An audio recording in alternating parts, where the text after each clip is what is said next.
По информацијата дека на 5 мината вице-премиери ќе им бидат зголемени платите, јавноста негодува, а синдикалците порачуваат дека чашата на незадоволството дефинитивно е прелеана.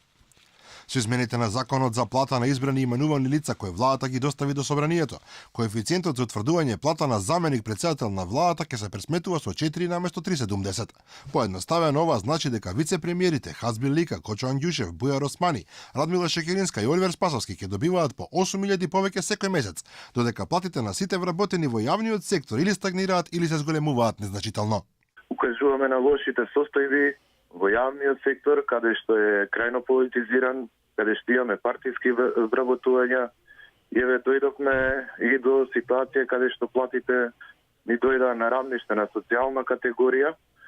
Ние веќе имаме социјални примања со просечна плата во јавниот сектор од негде околу 18.000 денари. Излеговме да протестираме, но очигледно никој не сваќа озбилно. Од Конфедерацијата велат дека состојбата во јавниот сектор е очајна, се чувствуваат игнорирани и дискриминирани. Предупредуваат дека јавната администрација е заборавена, што пак резултира со соодветен одговор.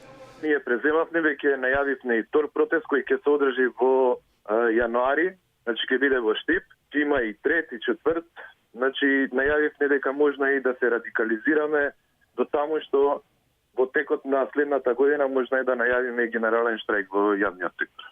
Од владата демантираа дека ќе има зголемување на платите, туку тоа било терминолошко согласување на овој закон со законот за влада, со што ќе се создадела законска основа за пресметка на платата на вице-премиерите. Сепак фактичката состојба е дека тие ќе си добиваат по 8.000 денари плюс секој месец.